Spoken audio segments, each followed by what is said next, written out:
নমস্কাৰ। আমি আজি ৩৬টা বছৰে সৰস্বতী পূজা সেই অঞ্চলত পাতি থকা হৈছে। এই বছৰো আমি ৩৬তম বাৰ্ষিক অধিৱেশনখন পাতিবলগীয়া হৈছে সৰস্বতী পূজা উপলক্ষে। এই ভাওনা ভাগি আমাৰ মানে বিশেষ অসুবিধাৰ কাৰণে আমি পিনাক নেত্ৰগোষ্ঠীৰ পৰা উশাবোৰ কিনি অনা হৈছে। গতিকে ইয়াত আমাৰ কাৰ্যসূচীটো এনেধৰণে আছে। 20 মাঘ 3 ফেব্ৰুৱাৰী 2025 সোমবাৰ পুৱা 7 বজাত আছে চফাই, সামূহিক চফাই আছে। পুৱা 8 বজাত আছে বৃক্ষৰোপণ। ৰূপক আছে শ্ৰীযুত সোমেশ্বৰ দিহিঙীয়া, শ্ৰীযুত মৃদুল চেতিয়া।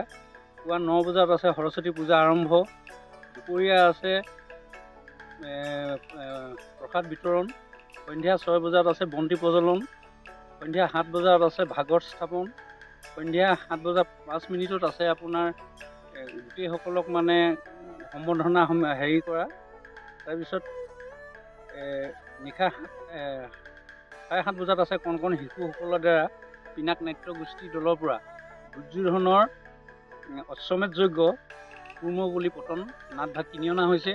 গতিকে কাৰ্যসূচীটোত সম্পূৰ্ণ সকলোৱে সহায় সহযোগ কৰিবৰ কাৰণে আমি আপোনালোকক বিনম্ৰ অনুৰোধ কৰিছোঁ।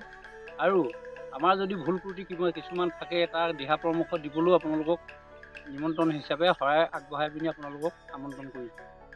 এই নাটভাগি ইয়াত কাৰ উদ্যোগত আৰু কোন ঠাইত আয়োজন কৰা হ'ব? নাটভাগি দৰকদমনি প্ৰাথমিক বিদ্যালয় প্ৰাংগণত খেলপথাৰতে প্ৰায় মানে 34 বছৰ এই বছৰ 34 বছৰ পাতি থোৱা হৈছে। কিবা যুৱ সংঘৰ উদ্যোগত আয়োজন কৰা হৈছে নেকি? যুৱ মানে দৰকদমনি নৱজ্যোতি যুৱ সংঘৰ উদ্যোগত আৰু স্থানীয় ৰাইজৰ সহযোগত ওচৰ কাষৰীয়া চকলীয়া, কৰ্দমনি, গেলাদিচাং এই 4খন অঞ্চলৰ মানে ইয়াৰ লগত সহযোগ কৰি পিনি আমি পাতি থকা হয়। কিবা বিশেষ অনুষ্ঠান ৰাখিছে নেকি?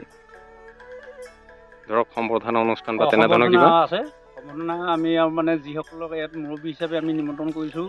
আইহোম ছাত্ৰ সন্থা টিংখাং আঞ্চলিক সমিতি, সদৌ অসম জাতীয় যুৱ ছাত্ৰ পৰিষদ টিংখাং আঞ্চলিক সমিতি, গেলাদিচাং যুৱ সংঘ, চকলীয়া যুৱ সংঘ, কৰ্দমনি যুৱ সংঘ এইসকলক মানে সম্বৰ্ধনা এটা জনোৱাৰ লগতে বাইনসকলকো সম্বৰ্ধনা জনোৱাৰ এটা আমি পূৰ্বপুৰুষৰ পৰা এইটো হেৰি আছে, এইটো কৰা হ'ব। এই শিশুসকলৰ বাবে কিবা অনুষ্ঠান ৰাখিছে নেকি? শিশুসকলৰ মানে কৃষ্ণ নৃত্য প্ৰদৰ্শন আছে।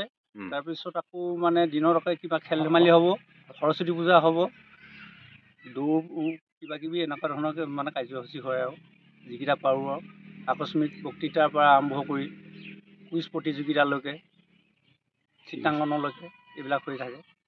ঠিক আছে।